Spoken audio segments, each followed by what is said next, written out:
पख ओली पक्ष र देउवा बीच विवाद बढ्यो। देउवाले ओलीलाई दिए कडा चेतावनी। एकताका लागि ओलीलाई सुधार्नुपर्ने प्रयास जारी छ। वरिष्ठ नेता माधव कुमार नेपाल। प्रचण्डको प्रक्षेपण चुनावसम्मै गठबन्धन, त्यसपछि पहिलो शक्ति। एमाले गण्डकीमा छाया सरकार बनायो। लुम्बिनी प्रदेश सभाको 9औं महाधिवेशन भदौ 1 गतेका लागि आह्वान गरियो। प्रचण्डको राजनीतिक प्रतिवेदन। ओलीको अहंकार र पदलो पुतबलनले नेकपा विभाजन गराउने। माओवादीको राष्ट्रिय सम्मेलन पुसमा गर्ने प्रचण्डको प्रस्ताव। कर्णालीमा बजेट खर्च बढाउन कार्य सम्पादनको सम्झौता गर्ने। शङ्कर पोखरेलले टिप्पणी सत्तारूढ गठबन्धन कुट्ठा र प्रतिशोधमा झुन्ड पारेको आरोप। वामदेव जस्तो अपमानित भएर बस्न नपरोस् भनेर लडिरहेका छौँ वरिष्ठ नेता माधव कुमार नेपाल। माओवादी केन्द्रको केन्द्रीय समिति बैठक सुरु। कोही हत्या आरोप र फरारमा, कोही कार्यालयमै मालिस गराउने आरोप भएको नेकपाको निर्णय। माओवादी केन्द्रको केन्द्रीय समिति बैठक आजदेखि सुरु हुने निर्णय। अब पुरा समाचार हेर्नुहोस्। तपाईँ अहिले हेर्दै हुनुहुन्छ ताजा नेपाली खबर टिभी। 24 घण्टा नयाँ समाचार सुन्नको लागि हाम्रो च्यानललाई सब्स्क्राइब गरी हामीसँग जोडिनुहोला। दर्शकबिन नमस्कार। दिनभर राजनीतिका विशेष महत्त्वपूर्ण र ताजा अपडेट लिएर हजुरमाझ उपस्थित भएका छौँ। भिडियो अन्तिमसम्म हेरेर तपाईँको मनमा लागेको प्रतिक्रिया कमेन्ट बक्समा दिनुहोला। साथै हाम्रो मेहनतको लागि सानो लाइक र सेयर पनि गर्न नभुल्नुहोला। दर्शकबिन अब लागौँ पहिलो समाचारतर्फ। नेकपा एमालेका वरिष्ठ नेता माधव कुमार नेपालले अध्यक्ष केपी शर्मा ओलीले पार्टी एकताको सबै ढोका बन्द गरेर पार्टी पुनर्गठन प्रक्रियामा लाग्ने बताएका छन् भने शनिबार बागमती प्रदेश सम्पर्क कमिटीको समानान्तरको नेतृत्व घोषणा गर्न काठमाडौँ आयोजित एक कार्यक्रममा बोल्दै नेता माधव कुमार नेपालले यस्तो जानकारी गराएका छन्।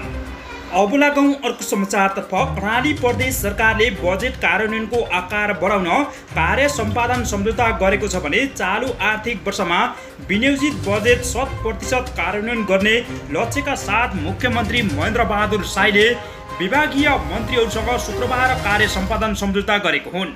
सम्झौतामा सम्बन्धित मन्त्रालयले सम्पन्न गर्नुपर्ने काम र त्यसको तालिकासहितको विवरण रहेको बताइएको छ भने सम्बन्धित मन्त्रीहरूले मन्त्रालयका सचिवहरूसँग सम्झौता गर्नुपर्ने मुख्यमन्त्री साईले जानकारी गराएका छन्। अब लागौँ अर्को समाचारतर्फ। नेकपा एमालेका स्थायी कमिटी सदस्य शङ्कर पोखरेलले सत्तारूढ गठबन्धन कुट्ठा र प्रतिशोधक झुन्ड भएको टिप्पणी गरेका छन् भने दाङमा शनिबार आयोजित एक कार्यक्रममा बोल्दै नेता नेपाल पोखरेलले ओली विरुद्ध एउटा मोर्चा बनेको छ भने अहिले त्यही मोर्चाले सरकारको नेतृत्व गर्ने अवसर पाएको र नीति र कार्यक्रम नभएर कुट्ठा प्रतिशोधको भरमा सरकारमा पुगेको र जनताको बाटो नभएर परमादेशको बाटोमा हिँडिरहेको आरोप लगाएका छन्। प्रचण्डको अस्थिरता र महत्त्वाकांक्षाले नै अहिलेको परिस्थितिमा सिर्जना भएको उनले दाबी गरिरहेका छन्। अब लागौँ अर्को समाचारतर्फ। नेकपा एमालेका वरिष्ठ नेता माधव कुमार नेपालले वामदेव गौतम जस्तो घर र घाटको बन्नुपर्ने अवस्था नआओस् भनेर पार्टीभित्र सङ्घर्ष गरिरहेको बताइरहेका छन् भने काठमाडौँमा आयोजित एक अन्तर्क्रिया कार्यक्रममा बोल्दै नेता नेपालले भने वामदेव कमरेड जस्तो अपमानित भएर भाग्नुपर्ने अवस्था नआओस्, घर र घाटको भएर बस्नुपर्ने अवस्था नआओस् भनेर अन्तिम समयसम्म पनि सहज बाटो नै रोड्ने निर्णय गरेको जानकारी गराएका छन्। अब लागौँ अर्को समाचारतर्फ। नेकपा माओवादी केन्द्रको केन्द्रीय समिति पुनः बैठक सुरु भएको छ भने काठमाडौँको 32 पुतली स्थित अनुप फुटल्यान्डमा बैठक सुरु भएको केन्द्रीय सदस्य रामप्रसाद सापकोटा र दीपक शिलालले जानकारी गराएका छन्। बैठकमा अध्यक्ष पुष्पकमल दाहाल प्रचण्डले राजनीतिक तथा साङ्गठनिक प्रतिवेदन प्रस्तुत गर्ने उनले बताएका छन् भने प्रतिवेदनमाथि केन्द्रित भएर केन्द्रीय सदस्यहरूले भोलिसम्म छलफल गर्ने भएका छन्। अध्यक्ष प्रचण्डले केन्द्रीय समितिमा पेश गर्ने प्रतिवेदनका विषयमा शुक्रबार स्थायी कमिटी बैठकमा छलफल भएको जानकारी समेत गराएका छन्। अब लागौँ अर्को समाचारतर्फ। प्रधानमन्त्री शेरबहादुर देउवाले मन्त्री परिषद विस्तारलाई प्राथमिकता नदिएका कारण सरकारले पूर्णता पाउन नसकेको सत्ता साझेदार दलहरूले सङ्केत गरेका छन्।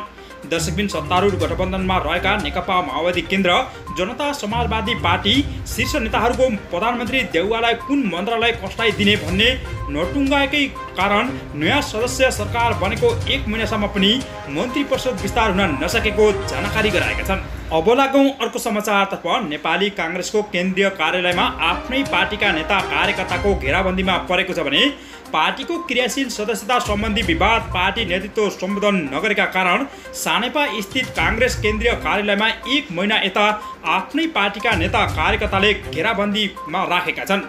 दर्शकबिन 34 दिन यता लगातार क्रियाशील सदस्यता वितरण भएको धाँधली छानबिन गर्ने आफूहरूको माग नै अझै सम्बोधन नभएकाले पार्टी केन्द्रीय कार्यालयमा सुरु गरिएको धरनालाई निरन्तरता दिन बाध्य हुनु परेको नेपाली काङ्ग्रेसका 12 का नेता उपेन्द्र यादवले जानकारी गराएका छन्।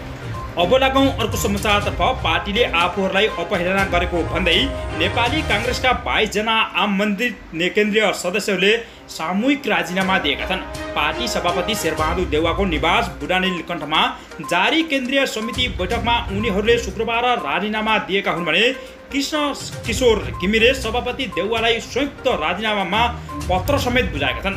पार्टीका पदाधिकारी र पूर्व पदाधिकारी ओडाबाट नै चुनाव लडेर आउनुपर्ने क्षेत्रीय सभापति जिल्ला सभापतिमा एक व्यक्ति र एक पटक मात्र लड्न पाउने उनीहरूले माग समेत राखेका छन्। अब लागौँ अर्को समाचारतर्फ। पूर्व अर्थमन्त्री तथा नेकपा एमालेका स्थायी कमिटी सदस्य सुरेश पाण्डेले एमसीसी विषयमा अहिले कुनै किसिमको छलफल नै नभएकाले हल्लाको पछि लाग्नुको अर्थ नहुने जानकारी गराएका छन्।